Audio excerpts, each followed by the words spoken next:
Firebird special. So he's got 3 questions for me specifically this week, so let's get to it. Question 1. Have you considered, providing they can get the right, seeing Fleetway characters in IDW Sonic should the Freedom Fighters return?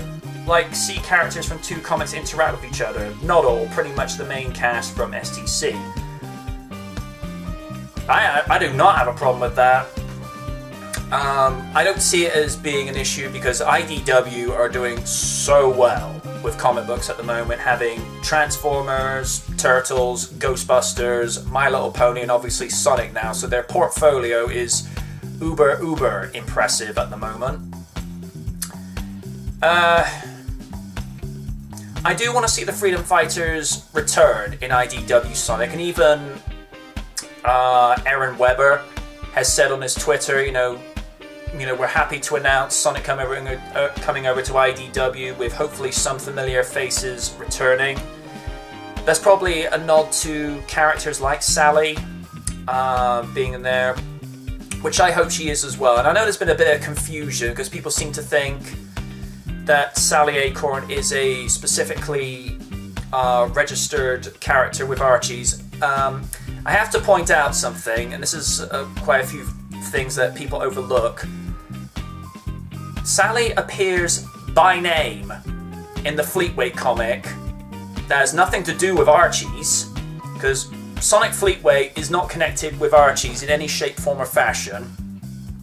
And also, the name Sally Acorn appears in the Sonic Bible that was produced internally by Sega of America in June of 1991, which that predates Archie's by 1 year and 5 months.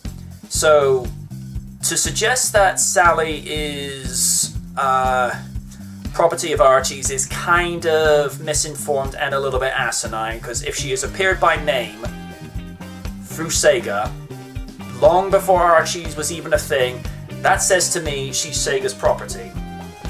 And also, I've looked through the credits for Satam. There's nothing saying anything about characters licensed from Archie's. So I think it's safe to say that if Sega wants it, then you'll see the likes of Sally, Nicole, Rotor, Bunny, and various other characters from the Archie series.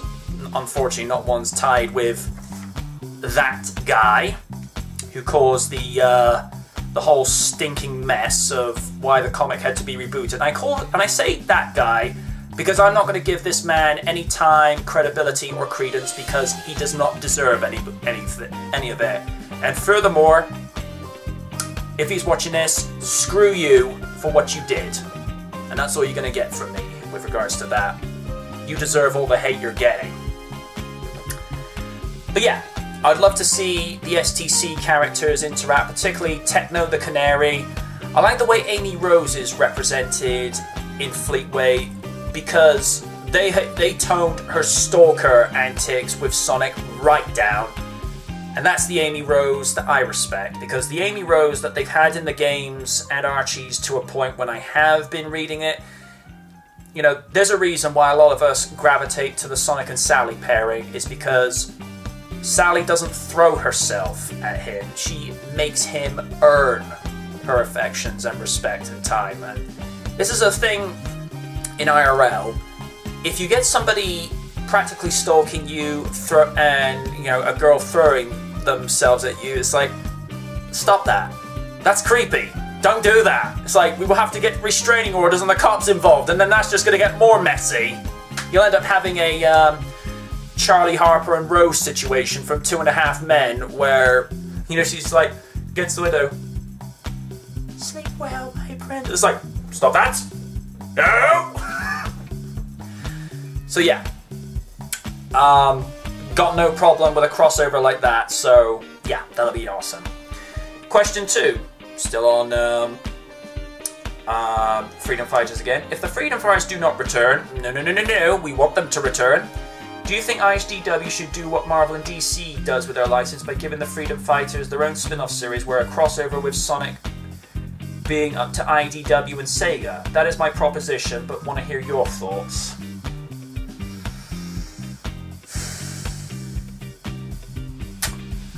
I'm not against the idea of that. And it's been proven before that, particularly with the Sally Acorn comic book series, which that guy said wasn't popular enough. You know, what do you know about what works? That's why you got kicked off in the first place.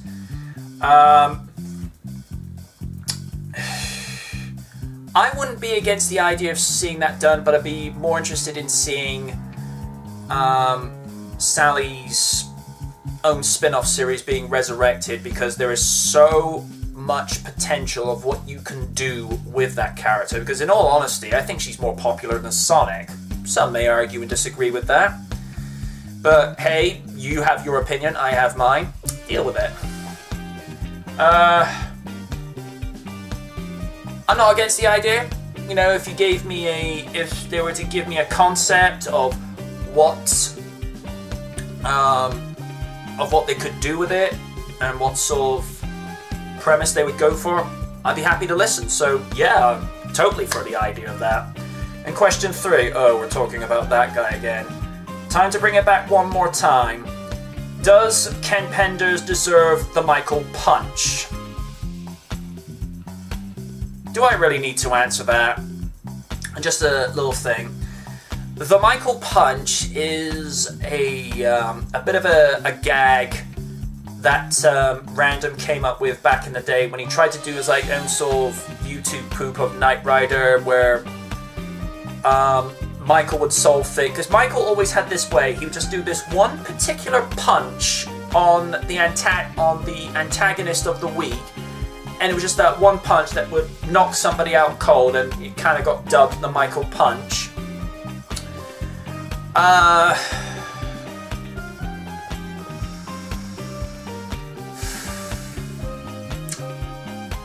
I'd say he does deserve it, but he doesn't deserve it, and I'm going to explain my reason why.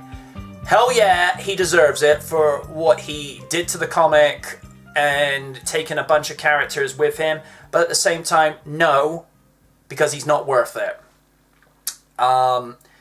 This is a guy, in all honesty, who is completely absorbed by his own ignorance, thinks he's the gift to the comic book industry, where there's several more talented people than him, and as far as I'm concerned, he can go jump in a lake, because I really have no patience for this guy at all.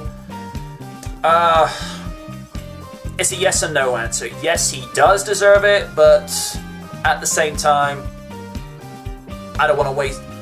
I'm of the way of thinking these days that I would rather invest my time, my energy, and my thoughts into people who are worth it and those who are not.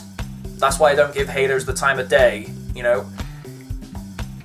The people I give the time of day are you, my fans, and people who give me civil, constructive arguments and opinions. If you give me an argument whereby you explain your reasons and you do it in a civil and an acceptable manner, I'll listen.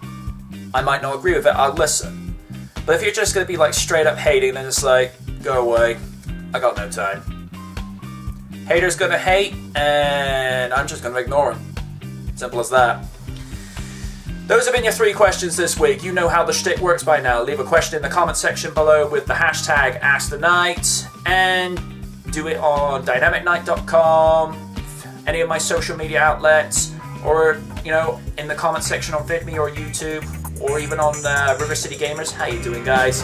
But until then, ask again.